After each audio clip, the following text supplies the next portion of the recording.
Shalom and good morning everyone. పరిశుద్ధులందరికీ ఉదయకాల శుభవందనములు. ఇది నా కృపావాక్యము చేసుకుందాము. ఎలోహిం బిడ్డలారా, రోమాపత్రిక 6వ అధ్యాయము 11వ వచనము. మీ అవయములను దుర్నీతి సాధనములుగా అప్పగించక మీ అవయములను నీతి సాధనములుగా ఎలోహింకు అప్పగించుడి. ఇక్కడ అపోస్తులైన సౌలు గారు, పౌలు గారు రోమా సంఘానికి రాస్తున్నారు. అలనాడు ఉన్న రోమా సంఘంలో ఉన్న వారి పరిస్థితులను గుర్తెరిగి, అయ్యలారా, మీ అవయవాలను దుర్నీతికి సాధనములుగా అప్పగించకండి, నీతికి సాధనములుగా అప్పగించండి. ఎందుకనగా ఇంతకాలం మీరు దుర్నీతిలో బ్రతికారు. మీ అవయములన్నీ మరి చెడ్డదారిలో వెళ్ళినవి, నీ పాదములు చెడ్డదారిలో వెళ్ళినవి, మీ కనులు చెడు చూపులు చూసినవి, మీ తలంపులు చెడువి. కానీ ఇప్పుడు పరిశుద్ధమైన చూపులు, పరిశుద్ధమైన మార్గములు, పరిశుద్ధమైన తలంపులు ఉండాలి. ఒక యవ్వనస్తుడట తన ఇంటి నుంచి ప్రతిరోజు మరి వెళుతున్న దారిలో ఒక మామిడి చెట్టు కనబడింది. ఆ మామిడి చెట్టు మీద తన దృష్టి పడింది. సో దాని పచ్చగా మంచిగా ఉన్నాయి పళ్ళు. అవి తినాలని ముందు ఏమి చూసినాయి? కనులు చూసినాయి. తన నాలుక నోరూరు, తన నాలుక మరి జివ్వ కోరుకున్నది, తన దేహం కోరుకున్నది. ఒకరోజు ఎవరు లేదు చూసి కనిపెట్టి ఆ గోడ ఎక్కి ఆ మామిడి పండు కొన్నాడు, దాన్ని కోసుకున్నాడు, తిన్నాడు. కానీ పట్టుబడ్డాడు.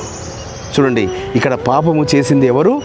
మొదటగా కన్నులు చూశాయి, తర్వాత నాలుక మరి జివ్వ ఆశించింది. సో తిన్నది ఎవరు? నోరు. కడుపు నిండింది ఎవరిది? కడుపుది.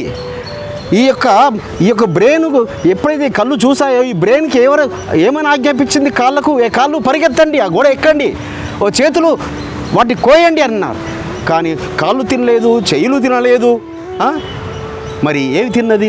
నోరు తిన్నది. సో తృప్తి చెందింది ఎవరు? ఈ జివ్వ. కడుపు నిండింది వాళ్ళ కడుపు.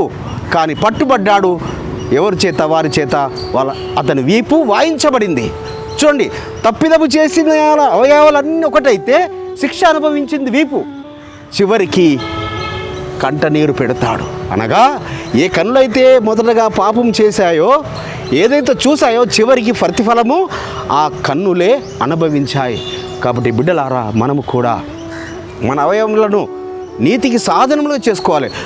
చెడు దృష్టి ఉండకూడదు, మనకు చెడు తలంపులు ఉండకూడదు, చెడు ఆలోచనలు ఉండకూడదు. నీతికి సాధనములుగా చేసుకున్నప్పుడు మనము ఆ పాతాళం నుంచి, అగ్నిగుండం నుంచి తప్పించబడి ఆయన రాజ్యమును స్వతంత్రించుకుంటాము, నిత్య రాజ్యమును స్వతంత్రించుకుంటాం, యుగ యుగంలో ఆయనతో జీవిస్తాం. ఆ విధంగా పరమత్తాన్ని మనకు సహాయం చేయనుగాక.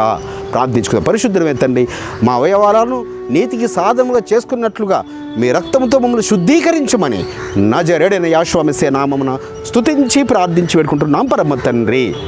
ఆమేన్. మన పరలోకపు తండ్రియు, మన రక్షకుడును, విమోచకుడును, నజరేయుడైన యేషువా మెస్సీయ వారి దివ్య సముఖం నుంచి మీకు, మీ కుటుంబాలకు, మీ వంశాలకు శాంతి, సమాధానము, కృపయు నిరంతరము నిలిచి ఉండునుగాక. ఆమేన్.